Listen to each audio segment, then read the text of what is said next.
Si te digo que fui feliz, no es cierto. No creas lo que yo creo cuando me engaño.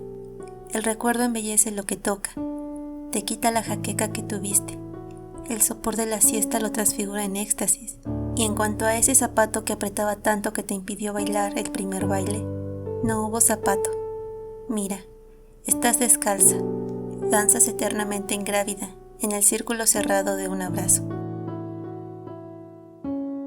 La nostalgia acecha al que siente lo ha perdido todo. El que ve con la lupa del pasado la vida y pretende reencontrarse con ese tiempo en algún momento de su vida. Esto puede describir perfectamente a Pum Pum, desdichado desde su concepción por las manos de Inio Asano, su propio autor. Como lectores, somos testigos de que vive en una constante nostalgia que lo abruma incluso desde su niñez con la pérdida de su figura paterna y un amor, ambos idealizados. Pero incluso siendo figuras idealizadas, para Pum Pum sería un ancla, una mera excusa para seguir vivo en la búsqueda de ese otro tiempo añorado. Hablemos de la nostalgia en Oyasumi Pum Pum.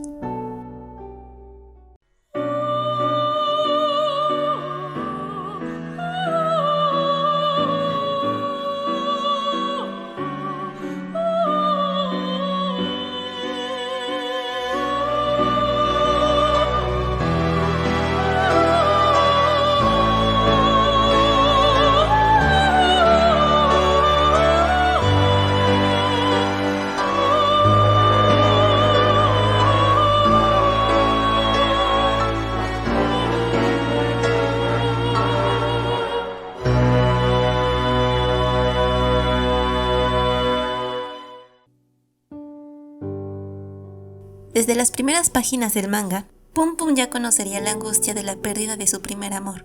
De alguna forma, Asano nos advertiría que Pum Pum estaría destinado a ser herido por la nostalgia. Sin embargo, esta primera pérdida no dudaría tanto, pues conoce a quien sería el inicio de sus más grandes nostalgias, a Iko. Pero antes de esa pérdida que lo marcaría por el resto de su vida, Pum Pum sufre la pérdida de su padre, a quien aún vería como una figura importante y necesaria desde una visión idealizada del mismo, pero también desde el desconocimiento de las acciones de este por ser solo un niño. Así, nuestro pequeño protagonista se sumiría desde esta edad temprana a la nostalgia, añorando frecuentemente los momentos vividos con su padre.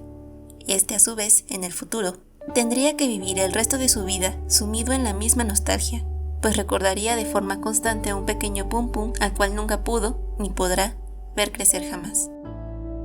Posteriormente, Pum Pum perdería a Iko y se enfrentaría a la nostalgia por el futuro que nos menciona Montezó, pues de todos los planes que habrían cabido en su imaginación y en su pecho, ninguno sería realidad.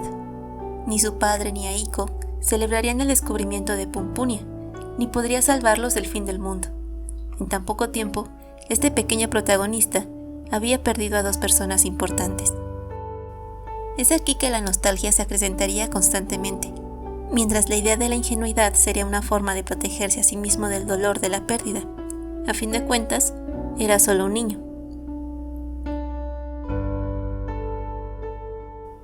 Felices fueron las épocas en que el cielo estrellado era el mapa de todos los caminos posibles, las épocas cuyos caminos estaban iluminados por la luz de las estrellas. En esas épocas todo era nuevo y sin embargo familiar, lleno de aventura y sin embargo conocido. El mundo es inmenso y sin embargo es como un hogar, pues el fuego que arde en el alma tiene la misma naturaleza esencial de las estrellas. De esta forma, inicia Lukács su teoría de la novela, y no podría quedar mejor para hablar no solo de la nostalgia misma por ese hogar pasado, sino también para hablar de Oyasumi Pum Pum, gracias a la carga semántica que guardan las estrellas dentro de la obra. Pues a través de esa descripción, bien podríamos ver reflejado al pequeño protagonista esa noche que, tomado de las manos de sus amigos, se vio envuelto en un ambiente de familiaridad y aventura, experimentando sensaciones nuevas como el amor, el coraje y el miedo, pero al mismo tiempo la inmensidad del mundo a través de un diminuto cuerpo. A este mismo recuerdo se aferraría Pum Pum por el resto de su vida. A la vez, la añoranza por él mismo lo sumiría a un demacrado deseo por recuperar esos pequeños instantes. La única salida de ese eterno suspiro que generara nostalgia era Iko. Esta necesidad, o más bien obsesión por buscarla, se agravaría después de otra pérdida importante para él, su madre. En sus últimos momentos de vida, nos daríamos cuenta de que, al igual que Pum Pum, ella había estado viviendo constantemente la misma enfermedad que maldecía a toda su familia, la nostalgia. Durante todo ese tiempo, añoraba su juventud antes de conocer al padre de Pum Pum, pero sobre todo, antes de concebir a su propio hijo. Vivía arrepentida de este deseo oscuro, y a pesar de ello, nunca logró acercarse a su pequeño más allá de la farsa en forma de cartas que le enviaba a nombre de su violentador. Como último respiro para ella, se daría cuenta de que, pese a todo, el amor por Pum Pum era genuino, y quizá en su último cerrar de ojos, el arrepentimiento de haber tenido un hijo se fue.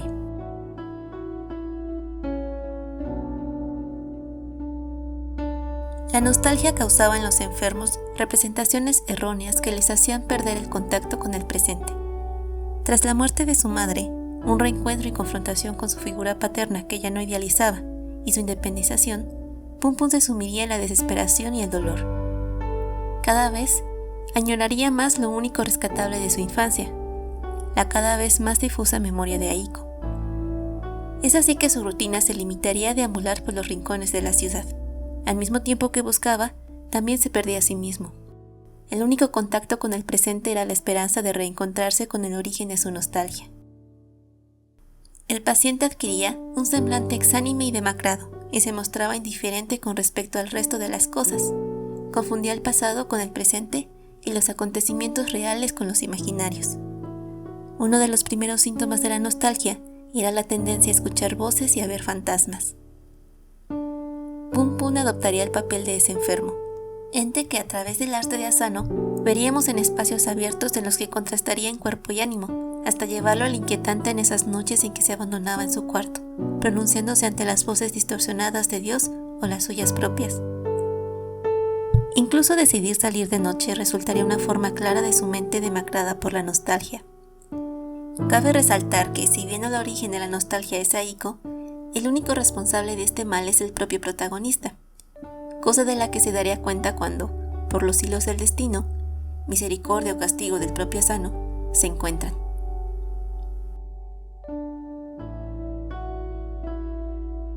Ningún objeto es más leal y decepciona menos que el objeto perdido.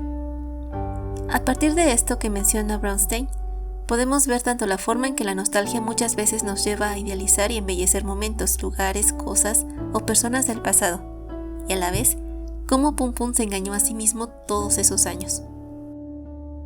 Había puesto en las manos de una memoria corroída por el tiempo el destino y suerte de su propia existencia.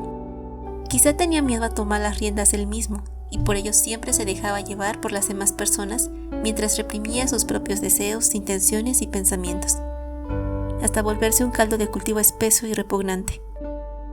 Esta confrontación entre el pasado y su presente hizo que el rencor acumulado por las desgracias de su vida, a las cuales nunca dio atención de forma profesional, explotaran en actitudes oscilantes entre violentas y represivas hacia los demás.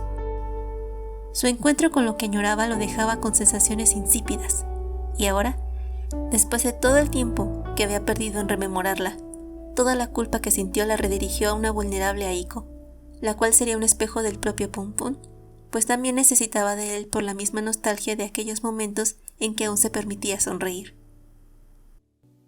El objeto de deseo para ambos no era la persona que tenían enfrente, sino el sentimiento de familiaridad y protección que sentían en ese lapso de sus vidas. Al final, como el poema de Castellanos, no hubo un zapato. La memoria es tan difusa que nos hace añorar incluso una mentira, sobre todo si en ella encontramos un lugar seguro al cual recurrir. Pum Pum, pese a todo, tuvo momentos que de verdad valían la pena atesorar. Sin embargo, la melancolía que acompaña a la nostalgia ofuscó esas vivencias, y no fue sino hasta el punto culmine en que pudo darse cuenta. Pero para entonces, ya no había vuelta atrás.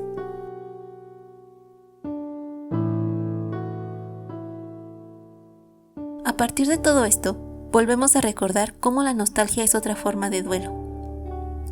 Pum Pum nunca pudo dar fin al proceso de su pérdida, y esto mismo le provocó que siguiera viviendo con la culpa que le suponía no haber rescatado a la pequeña Aiko. Pero es que él también necesitaba ser rescatado. Ambos fueron víctimas de violencia desde niños, y entre tantas pérdidas, Pum Pum nunca pudo afrontar ni el abuso que sufrió, ni el duelo de su madre como debía, ya sea porque nunca supo cómo relacionarse con esta última, o porque la nostalgia lo hacía perder contacto con el presente y lo sumía con frecuencia en la obsesión y en la añoranza de cuando se sentía protegido y querido. Aquellos momentos en que Pum Pum ya existía.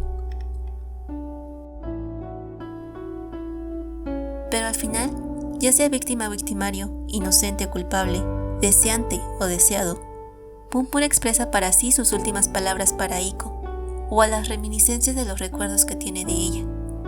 Poco a poco ya se ha ido alejando de su memoria. En todo caso, podríamos decir que Pum Pum se ha librado de la maldición que supone la nostalgia. No persigue más un pasado fuera de sus manos. Y en su memoria, ahora descansa en paz la persona que fue importante para su infancia y a la cual no pudo salvar. Pese a que seguir con vida pueda ser una forma de castigo o un reflejo de la injusticia en la vida, Pum Pum logra en esos últimos instantes dar fin a su duelo que empezó en ese salón de clases, ese Tanabata con el cielo estrellado y esa ciudad en la que aún hasta hace poco se encontraba una niña llorando con la cual nunca se reencontró.